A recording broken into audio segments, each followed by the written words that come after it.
Morning and welcome back to समन classes. बच्चों, आप लोगों के लिए डाउट सेशन पे डाउट सेशन मैं लाता जा रहा हूं और आज का जो डाउट सेशन है वो आपका है किससे, एरिया रिलेटेड टू सर्कल। ठीक है, इसी टॉपिक से है। तो इसका आज का जो पहला क्वेश्चन है वो है ये, जो कि आप देख पा रहे होंगे व्हाइट बोर्ड के ऊपर। क्या लिखा है? Four cow are thread at a four corner of the square field of side 50 metre such that.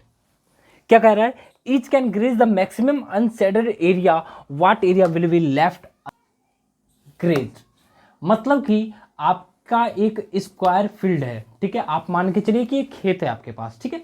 इस क्वेश्चन को मैं आपके पास व्याख्या करना चाहता हूं। तो आपके पास ना एक खेत है जिसका शेप है स्क्वायर शेप, ठीक है। और उस स्क्वायर शेप पे ना चारों कॉर्नर पे आपके जो है आपने गाय बांध दी है 4, ठीक है। और उसमें रस्सी बांध दिया है। दूसरी काम आपने ये किया है कि उन गायों में सभी में रस्सी बांध दिया है आप लोगों ने। तो अब आप लोगों को कहना ये है और आप लोगों को बताना ये है कि इतना बड़ा रस्सी बांधा है कि ज्यादा से ज्यादा और सारे इक्वली ग्रेज करें। मतलब कि घास खाएं या कुछ भी खाएं, लेकिन सारे ज्यादा से ज्यादा खा सकें। तो वो कितना पार्ट छोड़ देगा जिसमें वो ग्रेज नहीं कर पाएगा। खुला हुआ नहीं है, वो बंधे हुए हैं। तो उसके लिए आप लोगों को करना क्या है? देखो, आपका जो इमेज बनना चाहिए वो कुछ इस प्रकार से बनना चाहिए। कैसे कि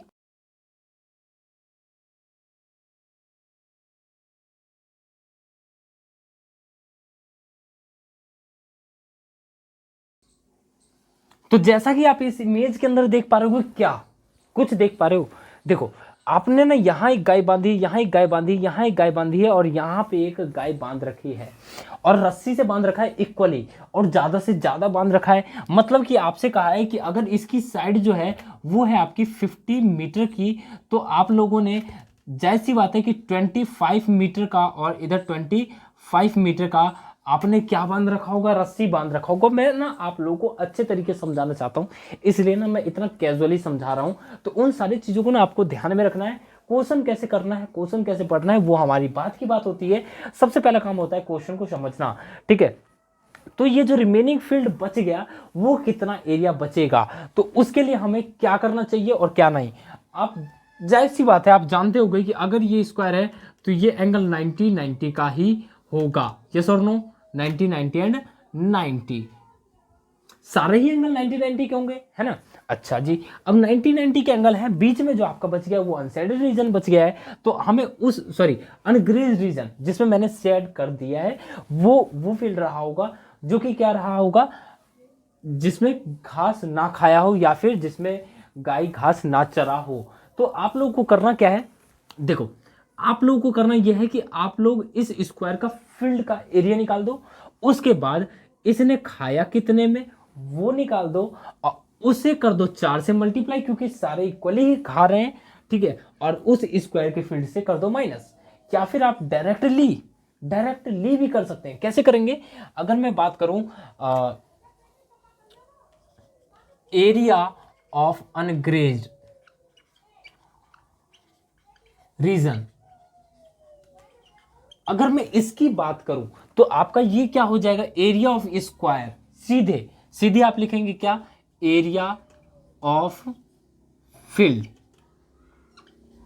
माइनस करेंगे 4, क्योंकि 4 गाय बंधी है, चारों कोने पे बंधी है। और जैसा कि आप देख पा रहे होंगे कि ये जो है आपका एक सर्कल का एक पार्ट होगा, क्योंकि जो गाय होती है ना घूम घूम के उतना तो खाई जाएगी एक पॉइंट से बंध के, जो कि एक सर्कल का एक पार्ट बन जाए। ओके, अगर ये गाय इधर इस खेत के इधर आ सकती तो ये पूरा एक सर्कल बन गया होता हमारा, ठीक है। और अगर मैं बात करूं इस सर्कल के इस सेक्टर की, तो सेक्टर का एरिया आपका क्या होता है? याद करो बच्चों, याद करो। मैं जब तक लिख रहा हूं तब तक आप अपने दिमाग पे फोर्स डालो। क्या लिखा मैंने? पाई आर स्क्वायर थीटा अपॉन में 360। थीटा आपका है 90 का। सिंपल से अब हमको करना है फिर पुट और निकालना है आंसर। तो एरिया ऑफ फील्ड की अगर मैं बात करूं तो आपका हो जाएगा 50 इंटू 50, 50 हो जाएगा, ठीक है। माइनस कर देंगे 4 इंटू पाई की वैल्यू आपको कह रहा है कि 3.14 ही रखनी है। तो चलो जी, आपकी बात ही हम मानेंगे, 3.14, ठीक है, इंटू अगर मैं आर की बात करूं तो आर आपका क्या हो जाएगा, 50 का आधा होगा। क्यों? क्योंकि इधर भी एक गाय खड़ी है और इधर भी, तो आर आपका यहाँ पे काम करेगा 25 सेंटीमीटर का। तो आप 25 का कर देंगे स्क्वायर, और ये थीटा जो है आपका हो जाएगा 90 अपॉन में आपका ये आ जाएगा 360। 90 से 360 कैंसिल आउट होगा 4 टाइम्स। Got it?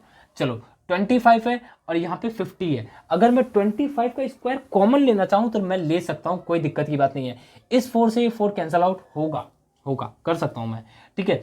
दूसरी बात, अब आपके पास ये 25 बच गया, यहाँ पे आपका 50 का स्क्वायर बच गया। तो अगर मैं 25 का स्क्वायर कॉमन ले लेता हूँ तो यहाँ पे 2 इंटू 2 बच जाएगा, बोले तो यहाँ पे मैं 4 लिख सकता हूँ।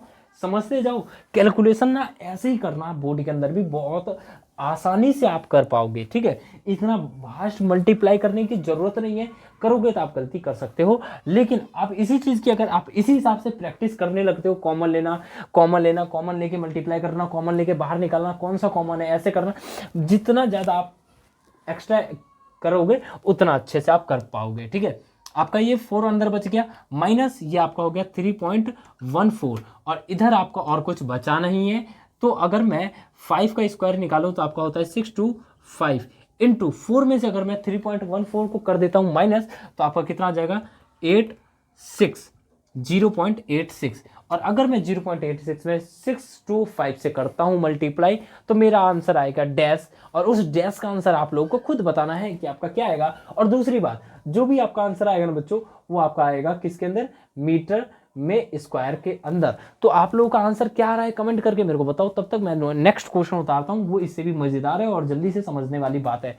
तो जल्दी से नोट डाउन करो और मैं चेंज करता हूं। देखो जल्दी से देखो, इसके अंदर कहा है क्या, if a square is inscribe in a circle, मतलब कि एक सर्कल के अंदर छुपा हुआ एक स्क्वायर, वो बहुत ज़्यादा डरा हुआ है, ठीक है। तो डर के मारे जो छुपा हुआ है, तो दूसरी बात ये कह रहा है कि आपको बताना है एरिया ऑफ स्क्वायर और एरिया ऑफ सर्कल का रेशियो क्या रहा होगा। मतलब कि आपसे कहा है कि एक सर्कल है, तो सबसे पहले हम सर्कल बनाएंगे, उसके बाद देखेंगे कि करना क्या है।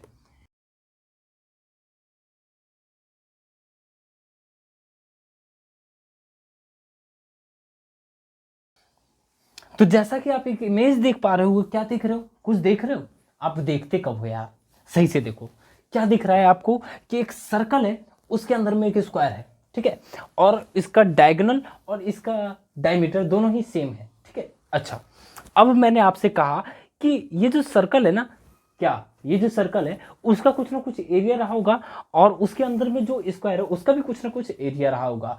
तो दोनों का रेशियो क्या रहेगा वो आपको बताना है, वो आपका काम है। तो आप बताओ, और मैं जा रहा हूं अब घर, ठीक है, सोने।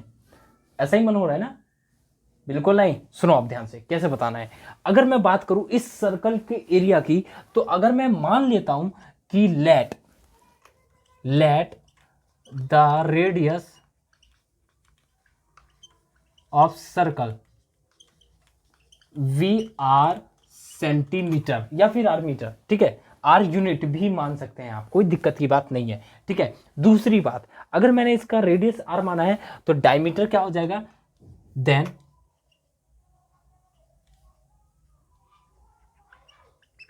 Diameter equals to diagonal of radius, diagonal of square equals to क्या आ जाएगा आपका 2r। यस और नो, यस और नो, यस और नो, आया क्या समझ में? देखो डायमीटर जो रहेगा डायगोनल के बराबर हो जाएगा स्क्वायर के, क्योंकि दोनों ही एक जगह से पास हो रहे हैं जिसका नाम है सेंटर। अब अगर मैं आपसे कह देता हूं, क्या कहता हूं, मैं आपसे कहता हूं कि एरिया ऑफ सर्कल बताओ, तो आप कहोगे सर कर दी ना छोटी बात, लिखो जल्दी से area of square, area of circle लिखो, सॉरी, क्या हो जाएगा आपका पाई आर स्क्वायर, यही होगा, कोई दिक्कत की बात नहीं है। और अगर मैं आपसे कहता हूं एरिया ऑफ स्क्वायर बताओ, तो आप कहोगे सर कर दी ना छोटी बात, एरिया ऑफ स्क्वायर, ये आपका होता है साइड का स्क्वायर। लेकिन मैं कहूंगा नहीं जी, ये यहां पे लेना ही नहीं है, क्योंकि आपको तो साइड गिवन में ही नहीं है। अगर साइड दे रहा होता तो आप करते, तो मजा भी आता, लेकिन यहाँ पे साइड का तो कोई काम ही नहीं है। तो आप लोगों को करना क्या है, करना आपको कुछ नहीं है, डायगोनल का फॉर्मूला याद करो, क्या होता है 1/2 d1 इंटू d2, और जो कि डायगोनल दोनों ही सेम होते हैं तो डायगोनल का हो जाता है स्क्वायर। तो आपका अगर मैं कहता हूँ स्क्वायर का एरिया की बात करूँ तो आपका क्या हो जाएगा 1/2 इंटू डी का स्क्वायर, क्या हो जाएगा 1/2 इंटू डी का स्क्वायर। ठीक है, चलो जी, ये भी आपकी अच्छी बात है। अगर मैं आपसे कह देता हूं कि d जो है यहाँ पे जो डायगोनल है वो आपका है कितना 2r, उसका हो जाएगा स्क्वायर, कोई दिक्कत की बात नहीं है। आपका ये क्या आ जाएगा 1/2 इंटू 2r, बोले तो 4r स्क्वायर, 4 से ही कैंसिल आउट हो जाएगा 2 टाइम्स, तो आपका आ जाएगा 2r स्क्वायर। ये आपका आ गया क्या चीज, एरिया ऑफ स्क्वायर। स्क्वायर अब आपको पहले बताना है ratio of area of circle, मतलब एरिया ऑफ सर्कल अपॉन में एरिया ऑफ स्क्वायर। तो आप सिंपल से लिखेंगे क्या, एरिया ऑफ सर्कल अपॉन में एरिया ऑफ स्क्वायर। क्या आ जाएगा एरिया ऑफ सर्कल की अगर मैं बात करूं तो आपका आ जाएगा पाई आर स्क्वायर अपॉन में 2r स्क्वायर। आर स्क्वायर से आर स्क्वायर कैंसल आउट होगा, आपका क्या बचेगा पाई अपॉन में 2। और अगर मैं बात करूं किसकी, अगर मैं बात करूं पाई की वैल्यू 22 अपॉन में 7 रख दूं तो आपका क्या होता है, बताओ यार जल्दी से बताओ। 22 अपॉन 7 तो आपका 2 से इस 2 से 22 कैंसिल आउट होगा कितने टाइम्स, 11/7 टाइम्स। अगर मैं कह देता हूं कि 22/7 को हटाओ 3.14 रखो तो 3.14 अपॉन में क्या हो जाएगा 2, और अगर वो भी कैंसिल आउट हो जाएगा तो आपका हो जाएगा 1.57, है ना। और जो भी आएगा आपका यूनिट नहीं आएगा, क्यों, क्योंकि रेशियो की बात की जा रही है ना बच्चों। जल्दी से इसे नोट डाउन करो करो करो करो करो करो नोट डाउन, ठीक है। और अगर क्वेश्चन समझ में आया ना तो नेक्स्ट यूनिट जल्दी से देखो, नेक्स्ट पार्ट तुरंत आने वाला है। तब तक चैनल को सब्सक्राइब कर लो, मिलते हैं फिर अगले डाउट सेशन में। Bye bye, got it.